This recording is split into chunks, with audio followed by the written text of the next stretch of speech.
Preview.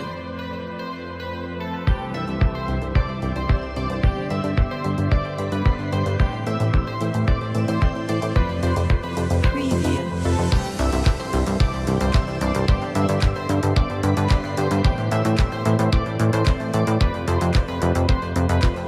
Preview. Preview.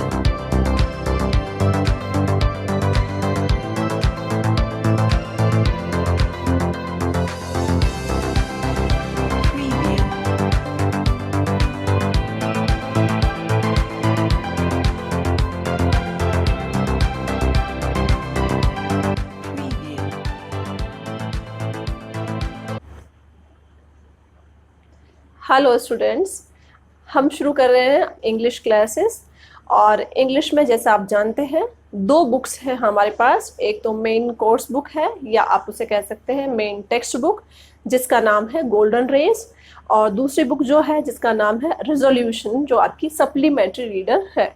आज हम पढ़ रहे हैं हमारी रिजोल्यूशन सप्लीमेंट्री रीडर का चैप्टर नंबर 1, और चैप्टर का नाम है द थीव्स स्टोरी। मैं आपको पूरी कहानी शॉर्ट समरी में, जिसको आप सारांश कहते हैं, वो हिंदी में सुना देती हूँ।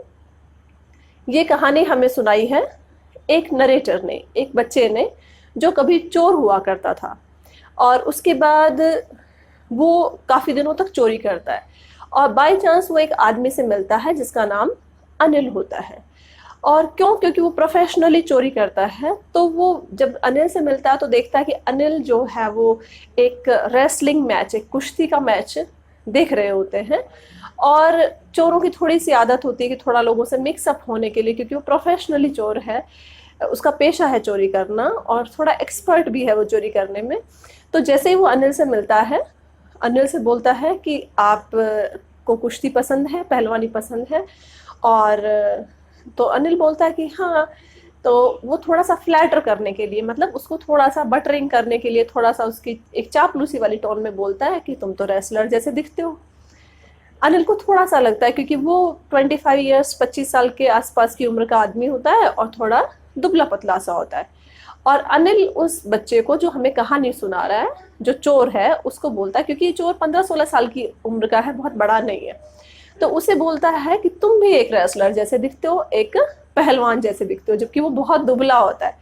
तो वो समझ जाता है कि मैं पहलवान जैसा नहीं दिखता हूँ, लेकिन मुझे ऐसा कमेंट मिला है। अब पहले वो बोलता है कि मैं कुकिंग कर सकता हूँ या मैं आपके लिए काम कर सकता हूँ। तो अनिल कहता है कि ठीक है, अगर तुम कुकिंग कर सकते हो, मेरे लिए खाना बना सकते हो, तो मैं तुम्हें रख सकता हूँ, लेकिन मेरे पास पैसे नहीं है तुम्हें देने के लिए, या मैं तुम्हें हर महीने कोई पगार नहीं दे सकता, वेतन तुम्हें नहीं दे सकता। लेकिन हाँ, अगर तुम मेरे यहाँ खाना बनाओगे तो मैं तुम्हें सुबह शाम खाना दे सकता हूँ।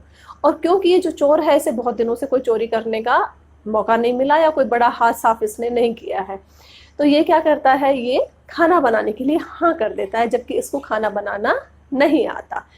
और दूसरी बात, अनिल जब इससे इसका नाम पूछता है तो ये अपना नाम हरि सिंह बता देता है, जबकि इसका नाम हरि सिंह नहीं होता।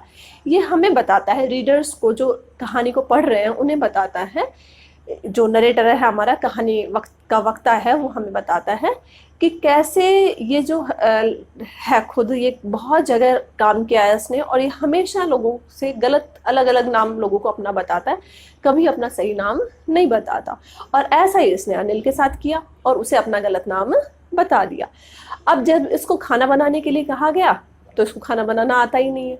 इसने खाना बनाया और वो इतना बेकार था कि अनिल ने उसे उठाकर एक स्ट्रीट डॉग को, मतलब एक गली में घूमने वाले कुत्ते को, वो खाना डाल दिया। और फिर धीरे धीरे अनिल ने उससे कहा कि चलो कोई बात नहीं, मैं तुम्हें खाना बनाना सिखाता हूँ, और मैं तुम्हें खाना बनाने के साथ साथ कुछ अक्षर पढ़ना भी सिखाऊंगा, तुम्हारा नाम लिखना सिखाऊंगा। और जैसे जैसे धीरे धीरे तुम नाम लिखना सीखोगे और कुछ अक्षर ज्ञान तुम्हें हो जाएगा, तुम्हें बड़े बड़े सेंटेंसेस लिखने भी, पूरे वाक्य लिखने भी आ जाएंगे। और धीरे धीरे ऐसा चलता रहा। अब ये लड़का जो है, कहानी का वक्ता, जो हमें कहानी सुना रहा है, चोर, वो क्या करता है, वो सब्जी लेने जाता है या रोजाना का राशन का सामान लेने जाता है, उसमें से 1 आध रुपया रोजाना चुरा के या कैसे भी बचत करके रख लेता है। और ये बात अनिल को भी पता है अच्छे से, लेकिन अनिल को पता है कि ठीक है, ये इतनी मेहनत करता है, सुबह शाम खाना भी बनाता है, बाहर का सारा काम भी संभालता है, तो अनिल कभी इस बात का उसे कभी जिक्र नहीं करता। अनिल का काम क्या है, वो एक राइटर है, वो मैगजीन्स के लिए लिखता है लोगों से। कभी कभी जब उसका पेमेंट टाइम से नहीं आता तो वो लोगों से पैसा उधार लेता है और फिर लोगों को लौटा देता है और लोगों को ब्याज पे पैसा देता भी है। ये अनिल का काम है। अब एक दिन अनिल की कोई बुक पब्लिश हुई है और पब्लिशर ने अच्छा सा अमाउंट, कुछ बढ़िया से पैसा अनिल को दिया। तो अनिल घर आता है और एक गड्डी उसके हाथ में होती है पैसों की, जो टोटल 600 रुपये है, और अनिल उसको लेकर सो जाता है। अब ये जो वक्ता है हमारा कहानीकार, इसका चोर जब उठता है, मतलब इसके मन की जो चोरी वाली भावना है वो आ जाती है कि मैंने बहुत दिनों से कुछ ऐसा काम किया नहीं और अब अच्छा मौका है कि मैं हाथ साफ करूं और यहाँ से निकल लूं। तो जैसे अनिल और ये दोनों सो जाते हैं, अनिल अपने तकिए के नीचे, गद्दे के नीचे उस 600 रुपये को रख लेता है और ये बच्चा कोशिश करता है कि मौका, जैसे ही मौका मिले, उसको गहरी नींद आए अनिल को, ये उसका पैसा लेकर चला जाएगा। और वो ऐसा ही करता है। वो 600 रुपये उसके तकिए, गद्दे के जो कोने के नीचे होते हैं, वहाँ से धीरे से निकालता है और फटाफट वहाँ से चल देता है, ये सोचकर कि मैं रात को 10:30 बजे की ट्रेन पकड़ लूँगा और यहाँ से इस शहर को छोड़कर चला जाऊँगा। जब वो स्टेशन पर जाता है तो वो टिकट काउंटर पर नहीं रुकता, क्योंकि टिकट काउंटर पर रुकने की उसकी कभी आदत ही नहीं है, उसने कभी टिकट लिया ही नहीं है।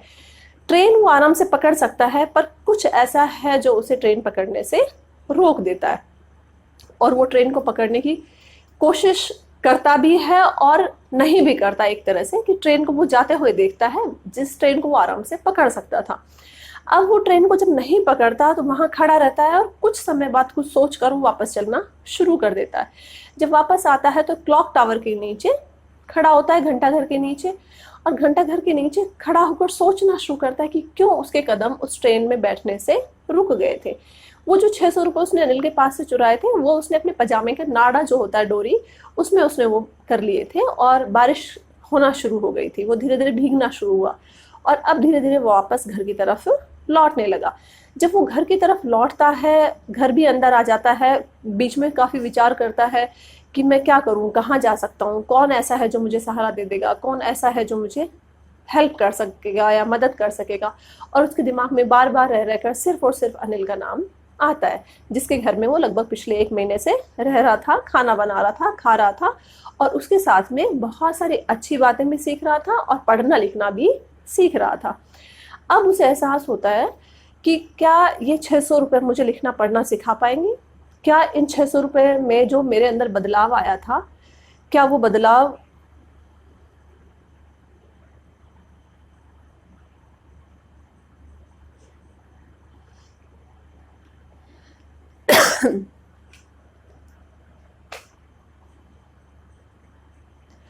अब उसे महसूस होता है कि ये 600 रुपये उतने कीमती नहीं है जितना कीमती उसका बदलाव था, उसका लिखना पढ़ना, उसकी आदतों में बदलाव और उसके साथ साथ उसका पूरे वाक्य लिखना और जीने को, ज़िंदगी को नए ढंग से देखना, ये बहुत ज़रूरी था और ये 600 रुपये उसके लिए नहीं ला सकते हैं।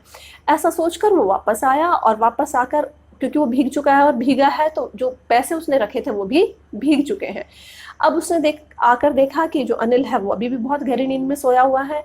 उसने कैसे भी करके वो कोशिश की वो पैसे निकाले और वापस उसी गद्दे के नीचे, उसी कोने के नीचे रखने की सोची और फाइनली उसने वो पैसे वहाँ पर रख दिए।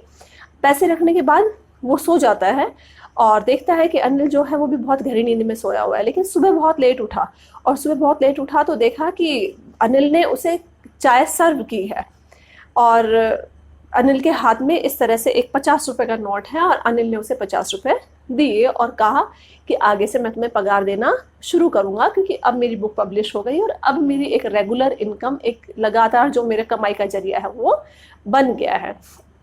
इसके बाद एंड में ना तो अनिल ने इस बच्चे से कुछ कहा और ना ही इस बच्चे ने अनिल से कुछ कहा, क्योंकि वो जो नोट था वो भीगा हुआ था। अनिल को भी पूरी बात समझ आ चुकी थी और इस बच्चे को भी ये बात पूरी समझ आ चुकी थी।